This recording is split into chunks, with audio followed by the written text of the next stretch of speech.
Desde outubro de 2023, nós temos acompanhado o conflito no Oriente Médio entre Israel e o grupo terrorista Hamas.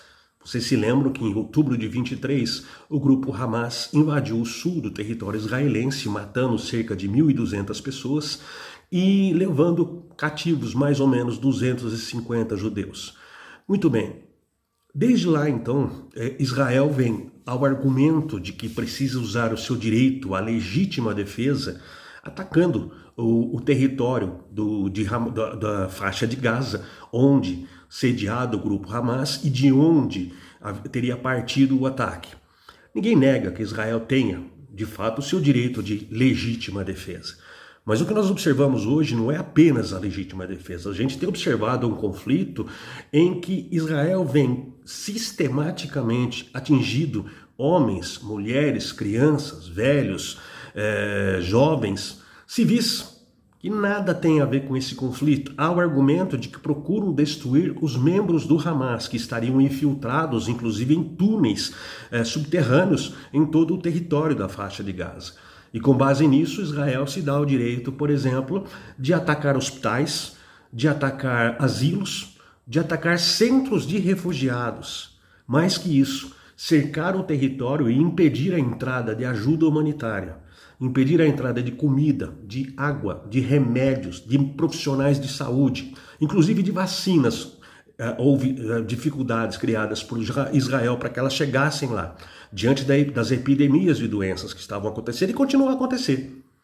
Pois bem, observando esse conflito todo e acompanhando o noticiário em alguns canais nas mídias sociais, especificamente da imprensa internacional, que tem dado uma cobertura mais ampla e mais aprofundada aos eventos, uma coisa me chama a atenção e, infelizmente, uma coisa que embrulha o estômago, que é ver o apoio que os cristãos, especialmente os cristãos evangélicos, fundamentalistas, conservadores, têm dado a essa campanha de carnificina, de genocídio de Israel.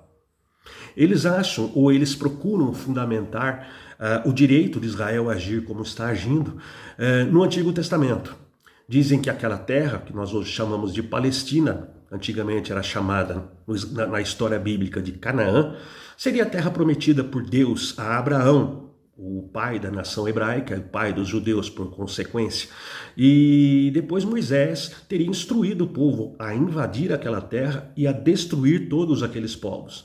Moisés, inclusive, capitaneou 2 incursões no lado leste do Rio Jordão, em que ele matou 2 povos, né? E diz ele que destruiu tudo, matando homens, mulheres e crianças, não deixando nenhum sobrevivente. Isso está lá no livro de Deuteronômio. E depois ele instrui Josué, né, o seu sucessor, para invadir o lado ocidental, cruzando o Rio Jordão, e ali também destruir tudo. Matar homens, mulheres e crianças, não deixar ninguém vivo. Para conquistar, né, para que Israel, na época constituído de 12 tribos, conquistassem de fato a terra que lhes foi prometida, tomassem posse dela e ali prosperassem. Muito bem, a história de Israel é uma história muito bonita, mas é cheia de percalços.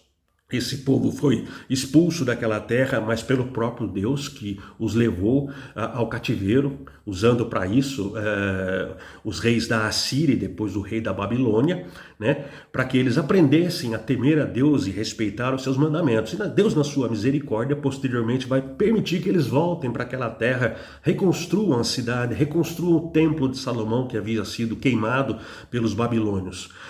E lá eles retomam a sua caminhada, eles elaboram as leis do judaísmo em si, né, que vai muito além dos mandamentos de Deus dados a Moisés, e durante o tempo vai passando, até que no século I, já da era cristã, no ano 70, eles são novamente expulsos, dessa vez pelos romanos. Eles invadem Jerusalém, queimam o templo, destroem a cidade e expulsam os judeus de lá. Ou seja, desde o ano 70 depois de Cristo, os judeus estão vivendo naquilo que nós chamamos de diáspora. Ou seja, eles estão expulsos de Jerusalém, estão vivendo no mundo todo. Já no final do século XVIII, início do século XX, começa um movimento entre os judeus chamado de movimento sionista. O movimento sionista, ele procura levar, novamente, chamar de volta os judeus do mundo todo para reocuparem a terra da Palestina. Afinal de contas, a terra era deles, por direito divino, dada a Abraão e aos seus descendentes. Né? Grande parte desse movimento sionista, ele é um movimento também religioso e fundamentalista, mas ele tem uma roupagem política, né? Mas ele se baseia na doutrina fundamentalista, tanto quanto fundamentalistas são ali as confissões religiosas dos grupos fundamentalistas terroristas. E eles dizem, de fato, Deus deu pra gente essa terra e a gente vai invadir, vai ocupar e pronto. Até porque nós estamos sendo perseguidos no mundo todo, o mundo todo é antissemita, então nós vamos voltar para nossa terra e reocupar aquilo que sempre foi nosso. Muito bem. Mas o que me causa estranheza e nó no estômago, de fato, é que nessas notícias, principalmente ali no YouTube, a gente vê os cristãos, especialmente os cristãos também fundamentalistas, evangélicos, conservadores, fazendo comentários do tipo, olha, realmente Deus deu a terra para eles, e se Deus deu, qualquer um que se oponha a Israel vai estar se opondo ao Deus de Israel. Porque, afinal de contas, Israel é a menina dos olhos de Deus. E citam ali uma infinidade de versículos do Antigo Testamento, evidentemente, para justificar o seu apoio incondicional a Israel, em que pese a quantidade de sangue que tem sido derramado, e principalmente, em sua maioria, de civis que nada tem a ver com a história. Mas, afinal de contas, Israel é o dono da terra, então, em nome do Deus de Israel, é preciso invadir a terra e matar quem ali estiver. Quem ali se levantar contra o Deus de Israel, ou quem ali se levantar contra o povo de Israel, estará se levantando contra o seu Deus. E é isso que os cristãos também dizem.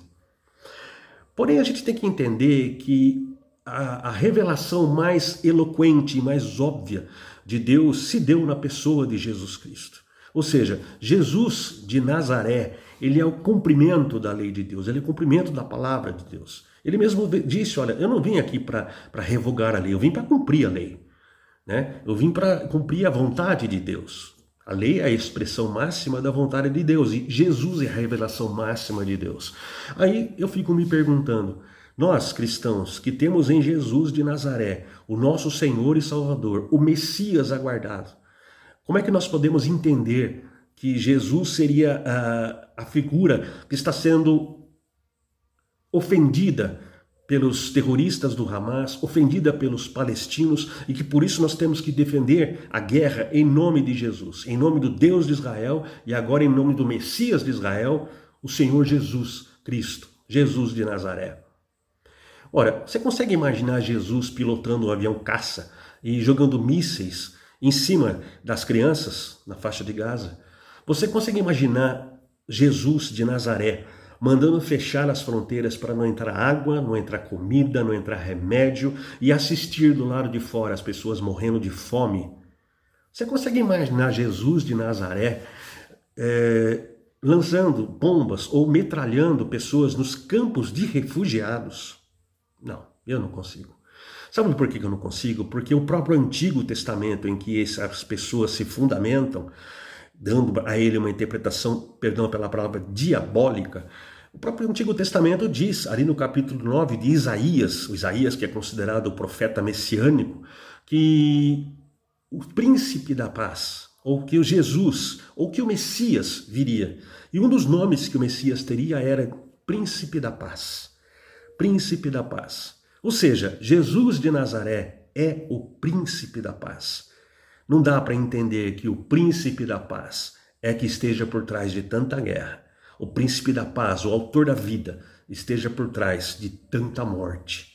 É preciso perguntar aos cristãos, é preciso perguntar aos meus irmãos, o que é ou de onde é que vocês estão tirando esse absurdo de que aquilo que está acontecendo na Palestina, milhões de pessoas atacadas, milhares e milhares de vidas ceifadas, muito sangue, muita doença, muito choro, muito desespero, muita angústia. De onde é que vocês tiraram que isso é feito em nome do Deus de Israel? E quanto a nós, cristãos, em nome do Messias enviado pelo Deus de Israel, enfim, em nome de Jesus de Nazaré. Cada um que reflita, consulte a sua consciência, volte ao estudo da palavra de Deus, volte ao estudo da Bíblia, com o coração aberto, mas sem aposentar o cérebro, por favor, porque isso tudo só nasce de gente que não tem cérebro e tem o coração empedrado, o coração empedernido, um coração que se move não pelo Espírito de Deus, mas com certeza pelo Espírito do Anticristo. Pensa nisso. Pensa porque, afinal de contas, crer também é pensar. Até logo.